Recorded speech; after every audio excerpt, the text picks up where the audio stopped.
square. Look at it on the map. Of course, that cuts into the lake. Apparently, I'm sit up here and ask Angela. We'll wait for Vince to get Oh, seated. actually, come on. We're waiting on Vince to get seated. All right, it's the appointed hour of 6 o'clock, and we're going to call this special meeting of the August 19th Milton Design Review Board meeting to order. And I'm Kathy Cook, the vice chairman. Terry Herr, our chairman, could not be here this evening, so I will chair the meeting. And if I could have the other board members introduce themselves. Vince Pisano.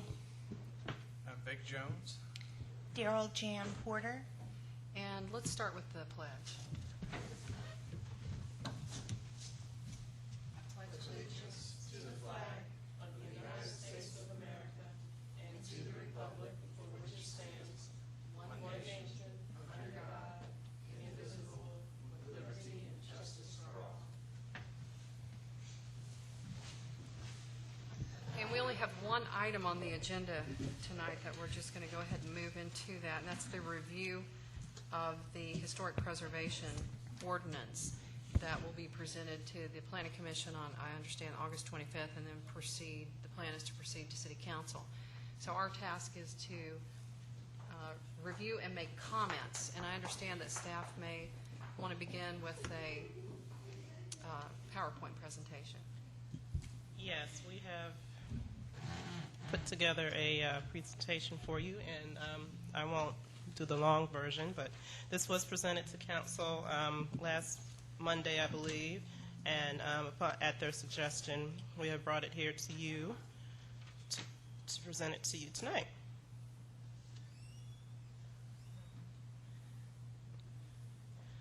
This is a map of the known as historically significant structures as identified by the 1996 North Fulton County survey. We do want to point out the criteria that was used in the preparation of this survey. They didn't necessarily just look at structures because of their historic significance. Pretty much they looked at everything that was more than 40 years old at the time. They took pictures, they documented it on a map, they noted the condition of the structure at that time. The state has pretty clear regulations that some of you are probably familiar with about how you can, when and how you can designate a structure as historic significance. Has to be a significant example of a specific architectural style, and it has certain criteria about the amount of renovation or expansion that could have been done to it before it loses its criteria. Angela, could I ask one question while Sure. you're talking about that survey? Uh-huh. Did it include a history of uses, prior uses for these structures? As best they could identify, actually I think they noted the current use, and they may have noted, do you remember? Vaguely. I mean, it would say like previous uses stored. I mean, it has a place there for comments on each sheet. There's a data sheet, 2 to 3 pages for each structure. And that probably came from talking to the owner, Yeah. current property owner. Okay, so it's not a documented use. It's just a note that they put in there that it was used for Right, store, they just but not documented what current specific kind of conditions. store. or anything. Right. Like, say, if the Birmingham Crossroads, you had what used to be an inn that was moved to now the Wachovia parking lot, and I believe it just said inn. Right. I mean, just Okay. literally has a brief note. This is just a little background about the purpose of the Historical Preservation Ordinance. The purpose is to establish the criteria and process for how a property and or district may be designated as historic. The language and structure, as I noted, is established by the Georgia Historic Preservation Act and regulated by the Georgia Historic Preservation Division. Once a municipality approves a preservation ordinance, a Historic Preservation Commission may be created. This commission will review any we'll approve the nomination of any possible districts or structures before passing it on to council. And once they gain that designation, anytime any work is proposed to be done to the exterior of the structure, it will go before the Historic Preservation Commission for a certificate of appropriateness. According to the Georgia Alliance of Preservation Commissions, a preservation ordinance does not do the following. It's not the point of this ordinance to tell people what color to paint their house or their property. We're not trying to restrict the sale of the property. We're not trying to make or prevent improvements to the property. We're not trying to regulate necessarily what the property is used for, or anything that really goes on in the interior of the property. It's not the point to prevent new construction within a historic area. What the commission and the ordinance will aim to do is to provide just an overall municipal policy for protection of historic properties. And by doing so, we hope to give an objective and democratic process for designating an historical property and make it fair, make it transparent, public input. You want to protect the integrity of designated properties within with design review requirements, and by doing that, we hope to maintain or even increase property values and maintain the character of a certain area.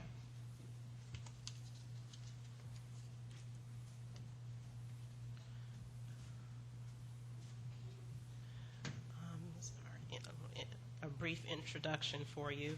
As I said, in 1995 and 1996, the Georgia Department of Natural Resources did a survey of historical properties in North Fulton, and this area was included. Unfortunately, since then, a lot of the properties that were identified on the survey have been demolished, or they have just deteriorated to the point where they're really not viable for renovation or restoration or any use at this time. In 2007, a group of concerned citizens and enthusiasts got together and did a lot of the footwork that created the ordinance that you have before you tonight. And Mr. Travis Allen, to my right, was one of the citizens. And today, which was last week, we formally presented the Historic Preservation Ordinance to the Mayor and City Council. Next week, just to let you know, we're on schedule to go before the Planning Commission and present it to them. And we hope to have a first read before the City Council the second week of September.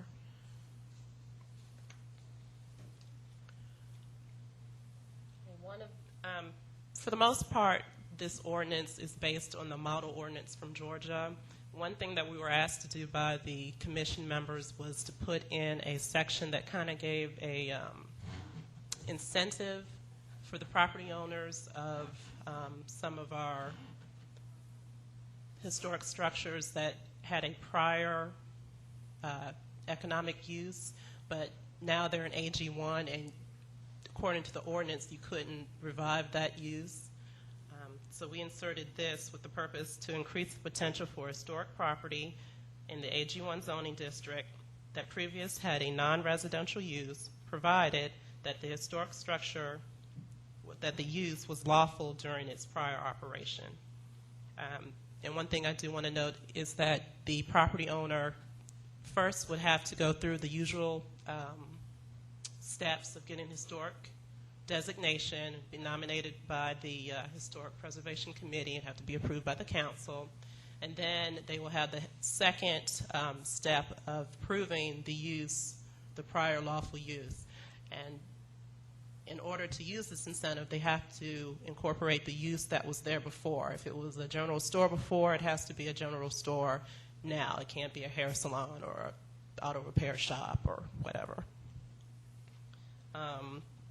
We're not trying to change the zoning in any way. We're just trying to give the property owners a little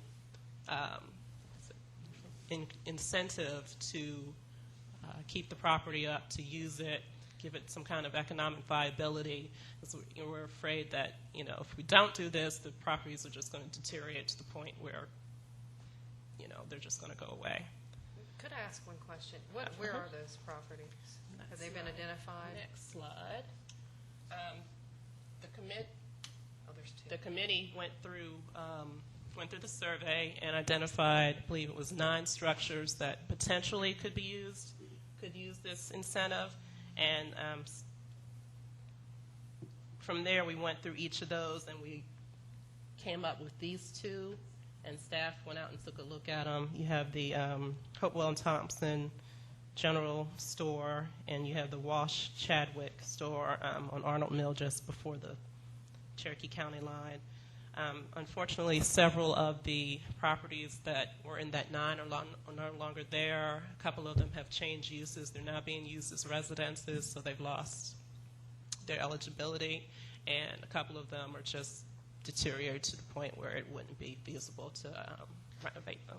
What was the condition on the inside of the building? I mean, do they have floors? Is everything intact? Or For which structure? for both? The general store up at the top on Hopewell and Thompson has been completely redone. Okay. You can walk there; it's very structurally sound. I mean, it is raised. It is on stacked stone Right. on the foundation. You could crawl under if you wanted. The Wash Chadwick store, it probably loses eligibility because there's nowhere you can put parking there. I mean, if there's parking across the street or around the corner from it, yes. The other concern for the Wash Chadwick store would be its proximity to the Cherokee County line and how they might feel about that. Yeah, unfortunately, the Wash Chadwick store isn't in the best shape, and like he was saying, it's so close to the county line and to the house next door. There's just really not a lot of room to do any kind of improvements to the site. I don't think you can fit the required parking on there, and it's not really in a location that would be conducive to like walking across the street to park or whatever because of that traffic, as we found out trying to take pictures. So the one at Hopewell, that's That's the building's best totally bet. been renovated? But you can I mean, do it's whatever all- to the inside, and you don't lose eligibility. And didn't they want to make it a general store? Well, they tried to get it rezoned. Yeah, they went through a rezoning, and because, I mean, problem is with the rezoning, if they rezone that, the owner could tear it down tomorrow and put something else that fits that criteria. It'd be a small CVS. No, small there's Walgreens. conditions of zoning. I mean, they can. Yeah, put there are conditions. conditions, but Yeah, you can put, and the good thing about zoning is you can put conditions, many conditions that would limit, and I don't see that in here as a tool that the council has that so that they could put the conditions that says you're limited to this size. Now, it talks about that it has to fit the non-conforming use section of the zoning code, but there are a lot of other conditions that should be added so it's not expanded. What they sell should be in there. There's a lot of items that a zoning case could address that this section wouldn't address. But one question, and I'll talk more about my concerns with this section later, but I did want to know, would this be a public hearing where everyone within 500 feet would be notified, or is Yes. it just the property owners? you could have a public hearing for any structure nominated as historic. It would have to be first, I guess, the owner or the commission could nominate it. The commission would have to approve it as historic. The council would have approval on top of that. Right. But Then in the case of this, it would have to go all the way back through the process to say, and the burden of proof would be on the owner of this property to prove what kind of store it was, be it sales records, tax records, whatnot. Then, and you're correct about the zoning and stuff could definitely handle it, the council would have to come to an agreement or a contract with that owner as to what uses would be allowed for that structure. And they can apply conditions. Right. It'd be up to the council, which my guess is they would follow Kathy's advice and go straight to like some kind of zoning type agreement without using the zoning ordinance. Well, that's what I have a concern with, because the other ordinances that I've looked at, if it's a use, it's in the zoning code. It's not a historic preservation code. And what bothers me about that is, I've seen some other structures in the area that I have been told by people that have lived here all their life that they actually used to be stores. They're still standing. They don't look good, but they're still standing. And I think when you put something like this in a historic preservation code instead of the zoning ordinance, then you leave it up to interpretation. You have somebody come in and they say, well, my building is, does meet these 3 criteria in my view. The council, is intelligent, turns it down because it doesn't meet it, it's not appropriate for the area. But then you have attorneys that can come in and challenge that. And then you set the, Milton paying legal fees. We don't, we don't want to go through that. If you have that, I don't understand why that section is in here when it's a preservation ordinance, and this is talking specifically about use, especially if you're still going to go through that 500-foot mailing and have public input and go through a public hearing. It just seems to me that should not be in this historic preservation ordinance. I would like to know, did the city attorney review this? Yes. Yes, he did. I mean, the committee And felt he strongly He that. felt comfortable with that? Yes. Absolutely.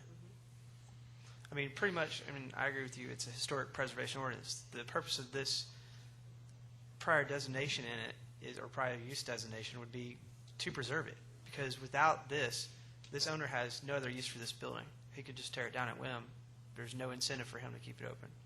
I mean, it sits open now as an empty structure. He can't use it as residential. I mean, I'm Well- sure he could, but The impact of having the store could be worse. I mean, if he had a lawful use several years ago that may have fit the community, it may not be an appropriate use now. right.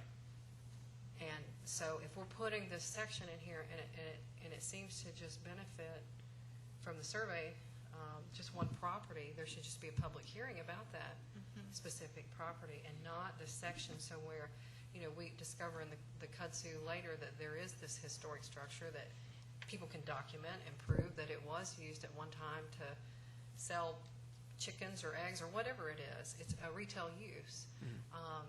And I'm just afraid that if there's not, it's like putting the cart before the horse. And we went through these arguments. We Yeah. did. I mean, pretty much the biggest thing for us was, council was unwilling to even look at this property because in order for it to be a store, it had to be rezoned. So we were looking for a way for council not to have to worry about that, and that was And I council's biggest understand that, concern. because it's a red dot in the middle of a sea of green of AG, Yeah. and that's true. Mm-hmm. But where you're going, you're still going to get there. If they want to have that commercial designation amongst that AG, they still need to go, in my opinion, just go through those steps, have the public hearing, and when they approve it, if they say, we're approving it because it's appropriate, because it's a historical structure, it is a use that we think we can control to where it's a limited amount of retail and maybe it's novelty type, the Coca-Cola out front, whatever it is. Yeah, I mean, But- I and would. everybody comes up and says that, but I don't think that, I think it's dangerous to have that section in there when we don't have a current, we have an old Fulton County survey that has, listed what those uses are, but I think there needs to be a updated survey to see, is it really just impacting one? I still probably wouldn't support something like this in a historic preservation, but I would support it if the use was appropriate for it, for a historic building to stay during a public hearing. Yeah, I mean, you're definitely correct. The survey would have to be redone by the committee, not only because, structures are gone, we'd have to completely redo the inventory, but also addresses have changed. We went looking for some structures, and it was like, Sure. that's it, but that's not the address. Right. Doesn't That's match the it. structure, but it's not on that property. I mean, you had a lot of that. But, yeah, like I said, we were just looking for a way that council apparently has already made decision, be it maybe a year and a half, 2 years ago, that the only way in their minds to look at this structure as a store would be to rezone. Now, what does the owner think? We haven't spoken with them. I do know they came before council about a year and a half ago asking for a use for that to be rezoned, and it was denied. And it made it all the way to council So and they denied. really don't want to preserve, they want to use it for something But, commercial well, maybe. it sounds like what he said. We just though, went, is that ends up being like the obvious one. If you look at this clause, that ends up being the obvious store. We looked at about, like Angel said, 9 to 10 different ones. I went through the entire inventory and looked for anything that did show a prior use as a store that is now in residential. or AG1. So, I mean, that leaves out everything in Crabapple because most of those are already used as stores. Leaves out several structures up in the Birmingham Crossroads area that are not residential or AG1. So looking through those, out of the 9, I think 6 of them were gone. And they were kind of like you're saying, in such bad condition that I don't even think it would be considered. So to me, to be considered a historic structure, you'd have to be able to walk into it right now. So if you found something in kudzu that's covered or the boards are all rotted out, to me it would take so much work that by the time the work was done, it would no longer be considered historic. So it would first have to be considered historic before the owner could even invoke this clause. But again, that's to you, and there would be other board members, a total board making that decision, and then Right. they could file suit against the city saying, well, I met these 3 things. This store actually is rebuilt on the old foundation. My store has the original wood, so you're saying that the one that used the original that's falling apart is not as good as the guy that rebuilt with new wood. So it just gets into a lot of interpretation and a lot of problems I don't want to see for the city later on. I still think they can get to where they want to get if they want to have this structure on the corner, but I think they would have to do it through zoning. And if they have public opinion in favor of it, it will happen. They don't. Oh, they don't? Well, is it, Okay, well, Well, I believe when it You're came good. before council, it was probably about 50-50 with about maybe 10 people making public comment. And are you thinking because you have this in the historical ordinance that council is going to be more receptive to, in essence, creating a rezoning approval for them? They were much more open to it when we brought it before them last week. Honestly, myself, I could argue either way whether or not the store could be considered historic. So, I mean, if you asked me today, I could say yes, and if you asked me tomorrow, I could say no. I could definitely give you a good argument either way. well, and I think a lot of other people could argue that way too. That's why it worries me that Yeah. section's in here. I kind don't think it's a good thing for the city. But I think that if somebody wants it rezoned and he wants to open up that store, the way to do that is for him to do his homework, have community meetings and tell them and sell it to them as to why it's good for the community. Have those people come and support it at a rezoning. Yeah, the only reason, like I said, the only reason we added this is because it already come before rezoning and they denied it. Oh. If it hadn't, then I would definitely agree with you 100%. But I think that, Well, I don't know how much homework he did Exactly. before and it might not have been a good fit for that area of the community. It Right. seems weird So to we me certainly don't want it. Well, I don't even know what kind of store he wanted to use it for at that time either. I don't either. Yeah. It seems weird to me that just because you enacted this ordinance, that all of a sudden now it'd be worthwhile doing for the city council. It's like if you don't want to approve it to begin with, why would you approve it now? Well, I agree. I think They it was kind might have thought of, they that looked it at it was- like with hungry eyes, kind of like, oh, we don't have to rezone. Well, it would not be considered a spot zoning because it would be coming through a different way. Right. But I think that, You leave yourself whether open. the use is appropriate for that area and what those surrounding residents But aren't they is the so important would thing. they would go through that though? If this was in the ordinance, the council would still have to go through whether that. They would still have to go through the Yeah. process. And it could be that, during that process, they have those same people come Come up and back they're and against say it. it's not. But I don't want to leave it to where, the big, and I don't know the owner of this, but I don't want to leave it open to where there is a case that they could potentially file against the city until where believe it's just it's- interpretation. I believe it's David Chatham owns the property. Okay. But you haven't spoken to him. Not in about a year. No. So, It seems like you have a good intent in Yeah. doing this. Absolutely. yeah. I just, we're trying to think of the bad, where No, it runs afoul. And I'm sure you have over in the last year. Well, that we you've been working we on it. definitely had members on the committee that had actually spoken out against it when it came up for rezoning because of the extra traffic burden it would put in that, Sure. that area. Councilman Lusk posed the question whether or not the structure could be moved back from that corner. The simple answer to that is no, because once it's moved, then it doesn't meet the criteria for the clause anymore. It's got to be in its original spot. You can't just move a building in from out of state and say, well, it's a historic structure. It used to be a store. I put it on my property. That it covers that. You can't rebuild something, or you just can't move it from the property. There's a lot of catches. The lawyer said it was fairly comprehensive. I mean, I definitely share your concerns. Right. So, Well, I had asked Angela about it. She said that it had come from the Portland ordinance, and I read the Portland ordinance, but they restricted it to a multi-family right.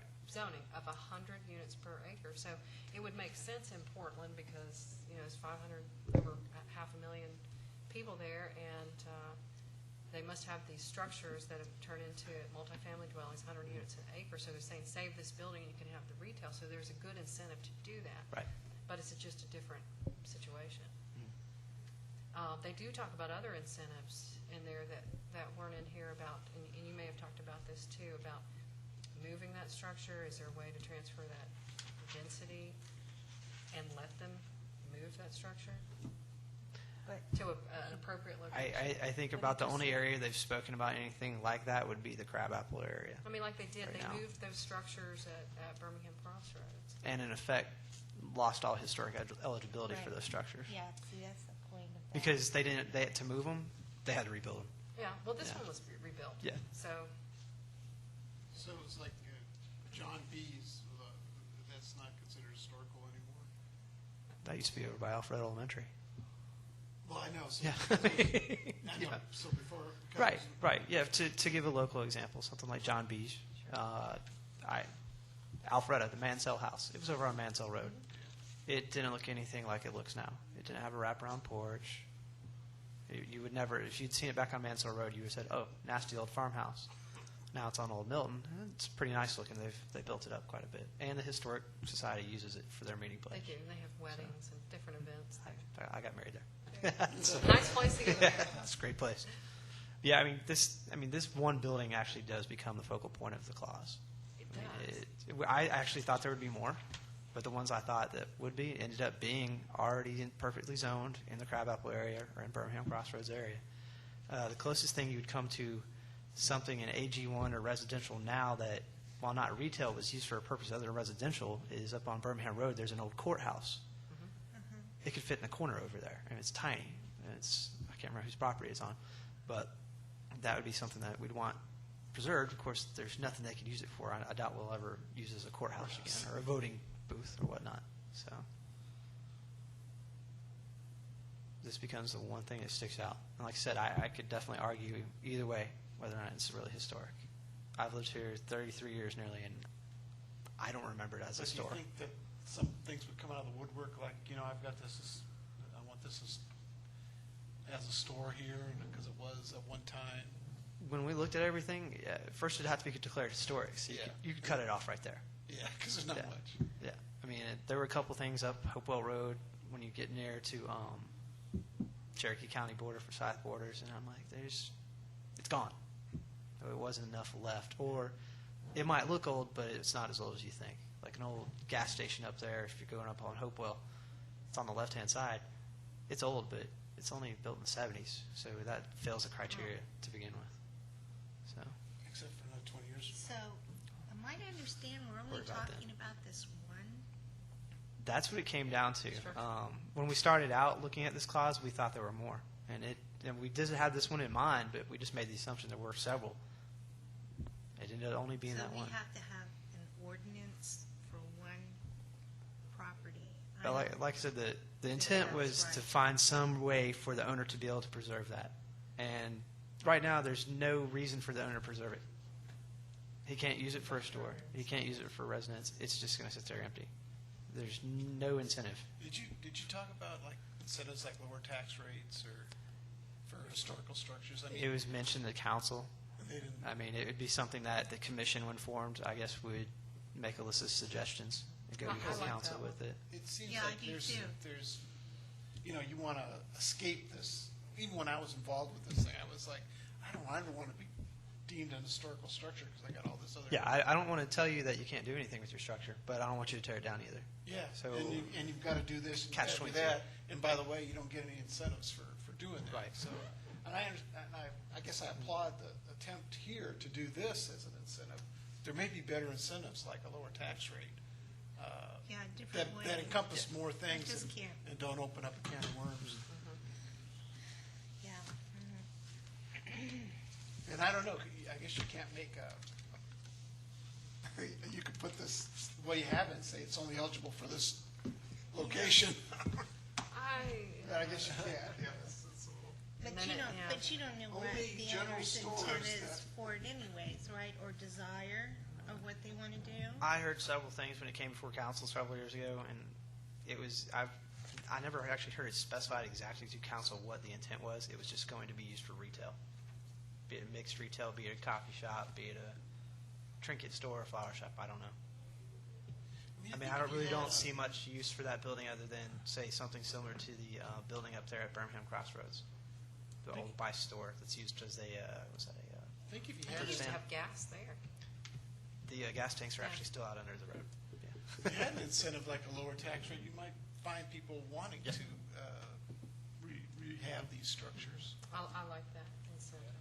I mean, it's definitely good. We have had some structures rehabbed. I think it's Or Jerry maybe Murphy. even some type of actually did one. rebate, you know, like. Well, they talked about transfer and density. If you had could prove that it was a store there at one time, Is the house transfer on, that density that you wouldn't be allowed Providence and to an Bethany appropriate place. Jerry Murphy's? Yeah. That's what I'm thinking of. That's what you're thinking of? Oh, my gosh. Do you know how much Did- work he had to do on that? I know. This house at the I would corner have of... thought it was a tear down. Yeah, And having it- walked through it.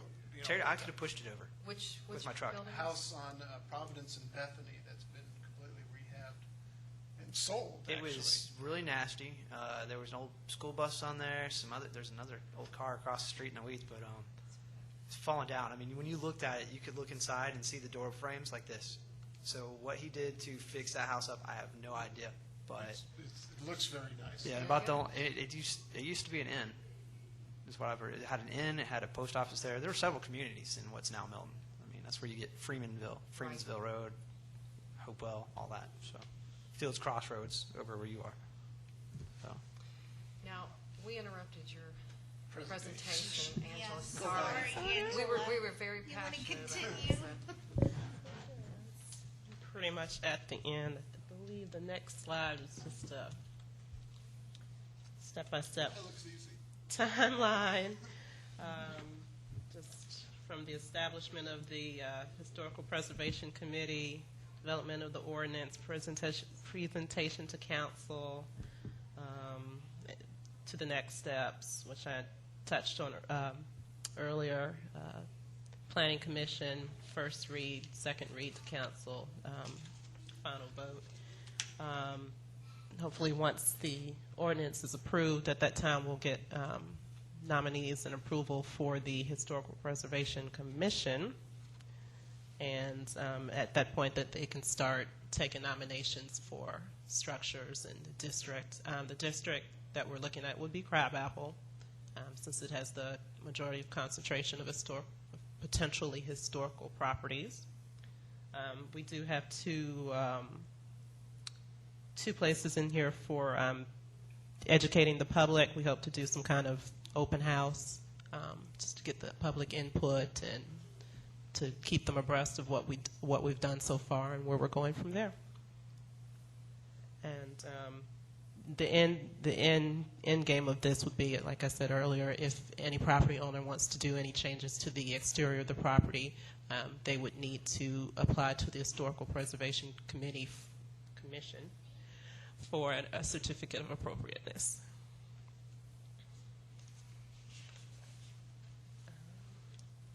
And at that council work session, staff recommended that the council proceed with the process of approving the ordinance and establishing the HPC.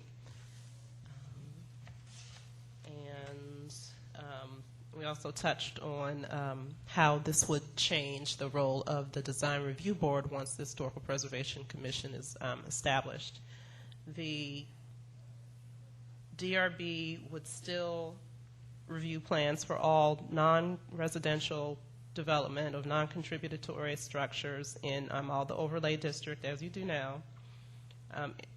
Any contributory structures would go before the Historical Preservation Committee, and historical guidelines would be applied to all contributory structures, including single-family residences, which is, the DRB, of course, doesn't look at single-family at this time, but the HPC will. Again, another version of our timeline. Hopefully we will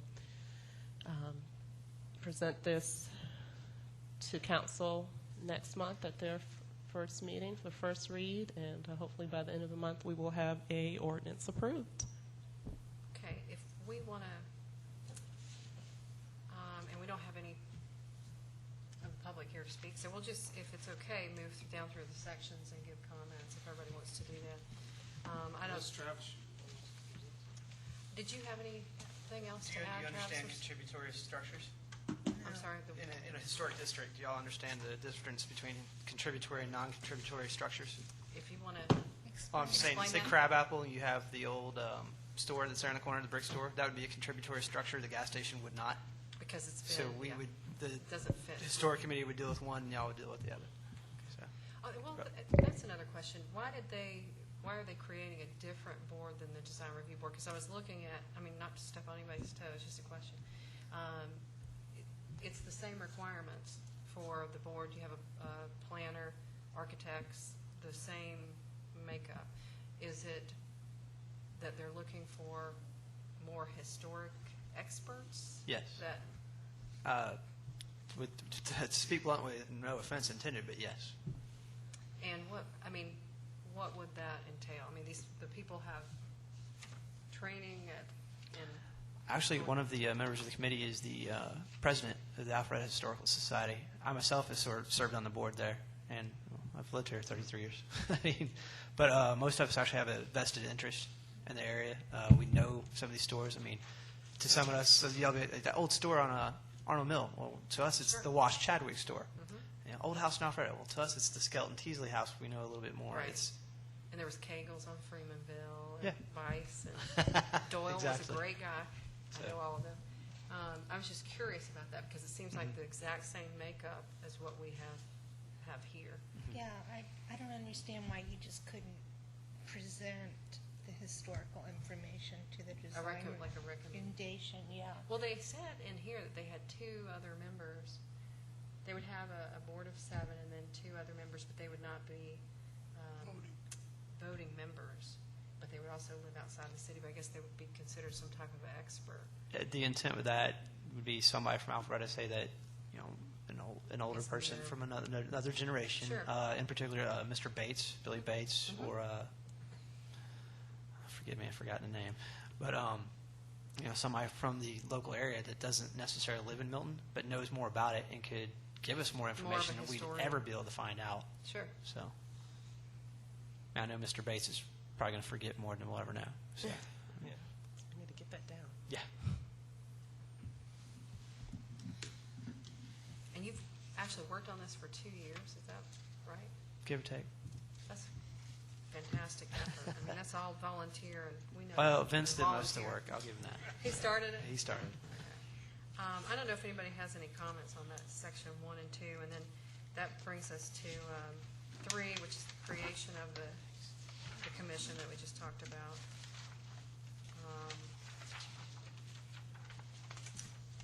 And it talks about the powers of the board. 4, recommendation and designation of historic districts and properties. I didn't have anything, but when I go down to E, and we've already talked about that, that's the historic preservation prior use recognition. And I think what I hear unanimously as a recommendation is that that section be removed. Yes. That zoning should be separate from a historic preservation, I absolutely agree. and that it shouldn't deal with the uses, and what may have been lawful then may not be appropriate now. Right.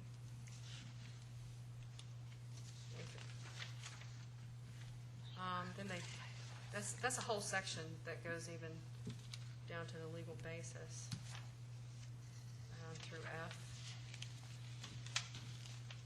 And another concern I had is that, would they post the property with a public hearing sign? But that deals with that whole section as to whether, if it was a rezoning, they'd have different public notification requirements than what they have here.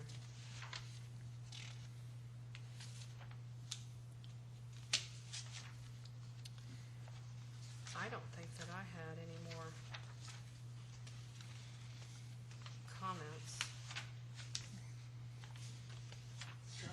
comment I had was, and you probably have talked about it, is the undue hardship clause. That was in some of the ones that some of the ordinances you see around in different cities, and it's not in this one. Is there a particular reason for that, or? I think it's to be undertaken by a commission when it's set forth, along with the incentives. What can we do to encourage it to be restored? What can we do if you'd like for it to be restored, but you don't have the necessary means to keep it that way? I think that would be something the commission would look into and make recommendations to council. Because like y'all are saying, there's nothing in here right now as far as an incentive. Right. There needs to be more incentives. It's historic, but And I like what you had suggested. But my question is,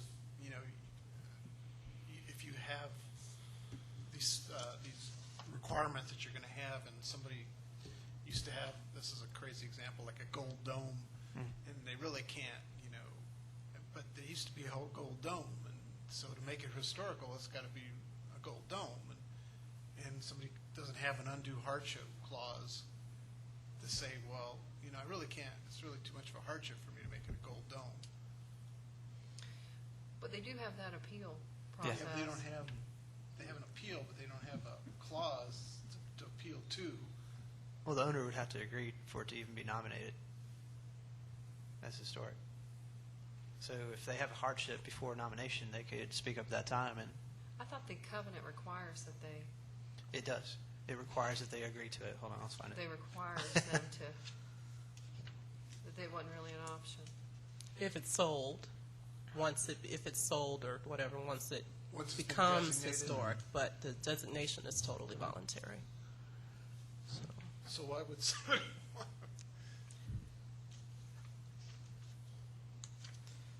I mean, we Somewhere, hope, I'm sorry. the community would want to support, would want to have that recognition. I mean, it may just be a plaque, but, that's. if there's some recognition that goes with it. Yeah, I think two of Terry, his comments were that they need some incentive for having the designation, and two, the penalty for destroying potential historic properties is not strong enough. Right, and that would be something the commission would work towards. I mean, it was out of our scope. What I'm looking at is page 10, it's section G. It's the requirement for adopting an ordinance for the designation of historic districts and properties. It has application for designation of historic districts or properties. Designations may be proposed by the Milton County Council, the commission, or historic districts. What I'm looking at is B. For historic properties, the historical society, a neighborhood association, or property owner may apply to the commission for designation, but following the next caveat down, C, any group seeking designation for a property that does not include the owner must include a sworn affidavit that the owner consents to the application for designation. So if they had a hardship at that time, So they could if non-consent. somebody wants to get this designation but doesn't want to do the gold dome, what's going Then to they don't happen? have to, they don't have to Designate sign, it as is. designate it. Right. Well, but they want historical, but it doesn't make sense to do the gold dome. But I want it historical. I want to do everything else. You're going to really make me do the gold dome because that's the way it used to be. So we're not, I don't think we're trying to make them I would fix let them anything leave it as is current. necessarily.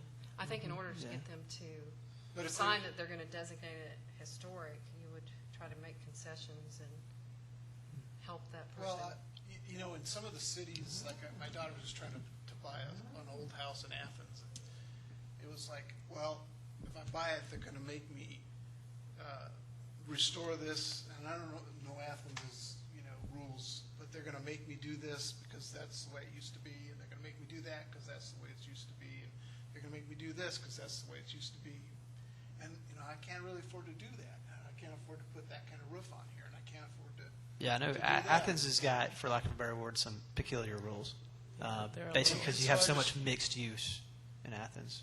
And so I'm wondering if that happens here, if you want a designated historical structure, or you have a designated historical structure and you want to modify it, you can only modify it by the rules that this committee makes up, and those are that it has to be the same as it was, when it was built or Or whatever. they do the certificate of Yeah, appropriateness. and then you got to, somebody says, I can't really, I can't, I like to do this stuff, but I can't.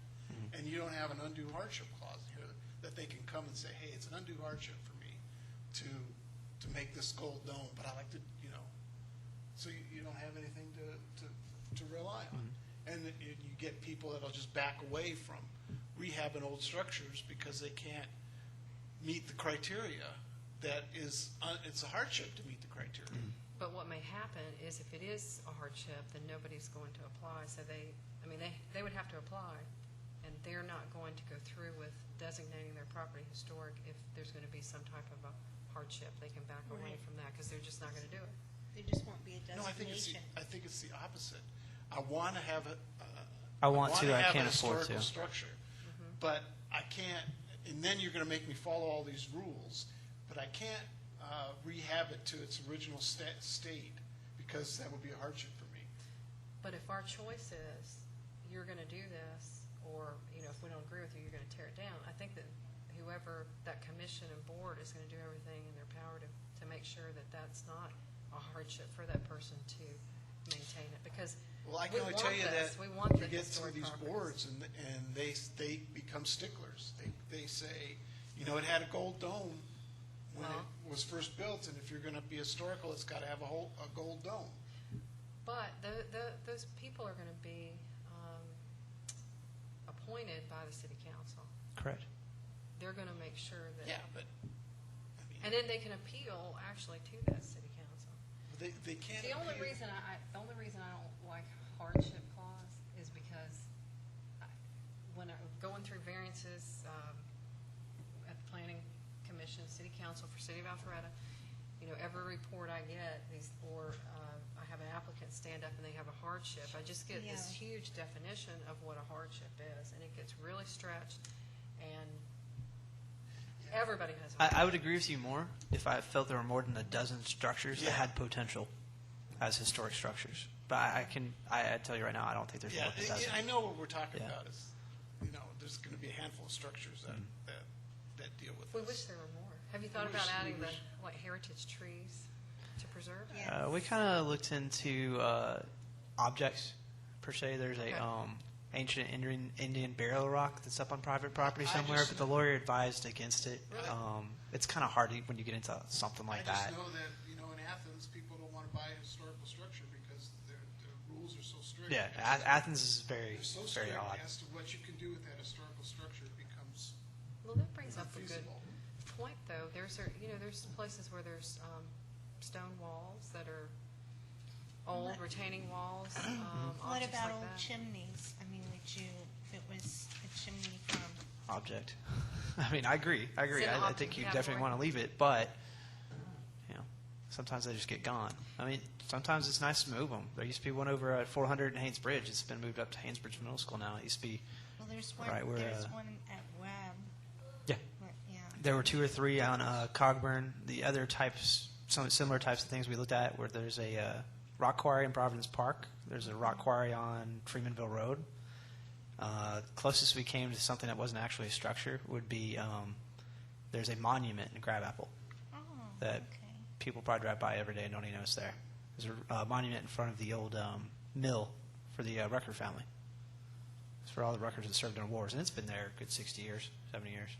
Wow. So, I mean, it's not more than 3 feet tall, 2 foot But you have around. a clause in here, thing of interest or something. Yes. Historical place of interest is a designation, and you can have a marker there or whatever. Yeah, you could have something like that. Or, I mean, you can have structures that don't meet the 40-year criteria, but we consider a landmark. Yeah. I mean, It's a historical point of the interest or whatever. the castle. I mean, Right. the castle is not historic, Right. but it's a But it is a landmark. place of interest. so- It's a landmark. It doesn't meet the criteria. It's not even I 40 know years. that- It's just interesting.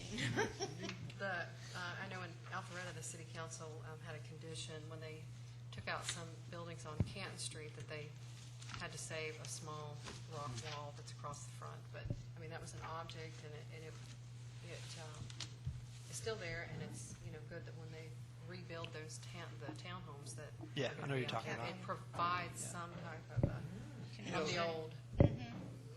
I just want to say one final thing. The structure we're talking about, Providence and Bethany, that may not have been rehabbed the way it was with this committee in place, because it would have to go through the committee, and they'd have to, do this, that, and Given other. the condition it was in, I would have said if you build that back up, I'll call it historic in a second. And I would probably call that historic right now. Yeah, but Because I don't think he changed too much interior-wise, and he didn't change too much exterior-wise. I think most of it was just going under the house and, like I said, doing whatever, because that house was a stiff breeze away from falling over.